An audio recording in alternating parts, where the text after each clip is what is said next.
My name is Emily Carter, and for years, I felt like I was living in the shadows of my own marriage. To the world, I had everything: a loving husband, a nice home, two beautiful kids, and the kind of life that looked picture perfect from the outside.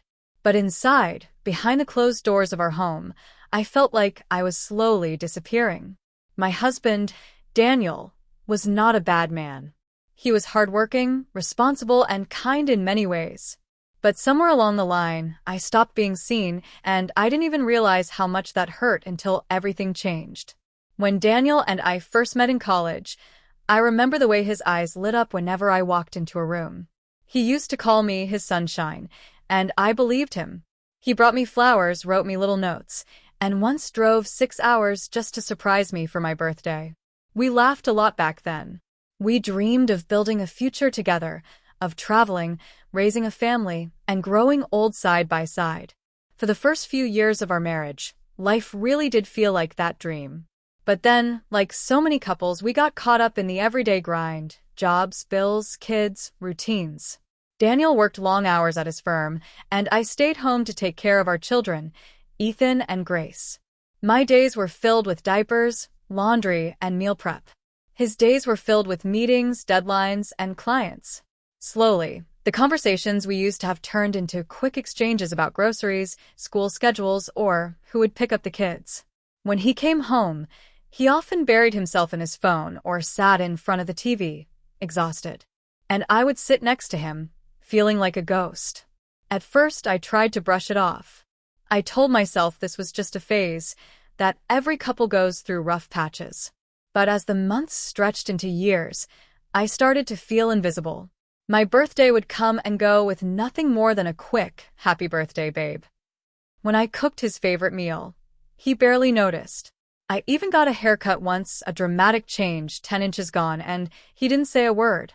It wasn't that he was cruel or unkind. It was the absence of acknowledgement that slowly chipped away at me. I began questioning myself. Was I boring? Had I let myself go? Did he regret marrying me? The loneliness was like a quiet storm, always present but hard to put into words. I confided in my best friend, Sarah, who told me I needed to talk to him about it. "Men aren't mind readers, Em," she reminded me. But every time I tried, the words got stuck in my throat. I was afraid he would dismiss my feelings or, worse, confirm my fears that I didn't matter anymore. Then one evening, after a long day of cleaning, cooking, and helping Ethan with his science project, I sat down at the dinner table with Daniel and the kids. Everyone was chatting except for me. I tried to add something to the conversation, but no one acknowledged it. They didn't do it on purpose, but in that moment, I felt completely unseen, even by my own children. I excused myself, went to the bathroom, and cried quietly for 10 minutes. That night, lying awake while Daniel snored beside me, I decided something had to change. It started small. I signed up for a painting class at the community center. Painting was something I had always loved but had put aside for years. I told Daniel about it, and he nodded absent-mindedly, not even looking up from his phone. The old me might have given up right there, but instead, I went anyway. That class became my sanctuary. For 2 hours a week, I wasn't just a wife or a mother. I was Emily again, the girl who loved colors and creativity and expression. One evening, Daniel came home earlier than usual and saw one of my paintings on the table. For the first time in a long time, he really looked at me. "Did you paint this?" he asked, his tone filled with surprise. I nodded, bracing myself for indifference. But instead he smiled, an honest, warm smile I hadn't seen in years. "This is amazing, Em. I didn't know you could do this." Something shifted that night. Maybe it was the fact that I had stopped waiting for him to notice me and had started noticing myself. Or maybe he realized he had taken me for granted. Whatever it was, it marked the beginning of change. Slowly, Daniel started paying more attention. He asked about my classes, he encouraged me to keep painting, and one weekend, he even surprised me with an easel. That small gesture felt monumental. But the real turning point came a few months later. It was our 15th wedding anniversary, and honestly, I wasn't expecting much. In the past few years, anniversaries had been little more than takeout, and maybe a card if I was lucky. But this time when I walked into the dining room, I froze. The table was set with candles, flowers, and a home-cooked meal. Daniel was standing there, looking nervous, holding a small box in his hands.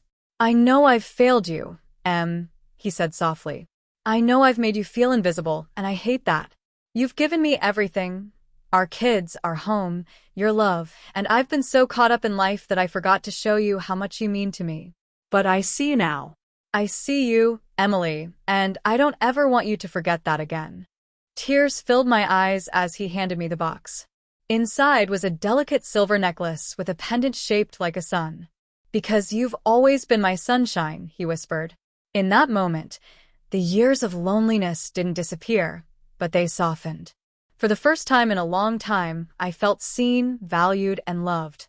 Our marriage wasn't magically perfect overnight.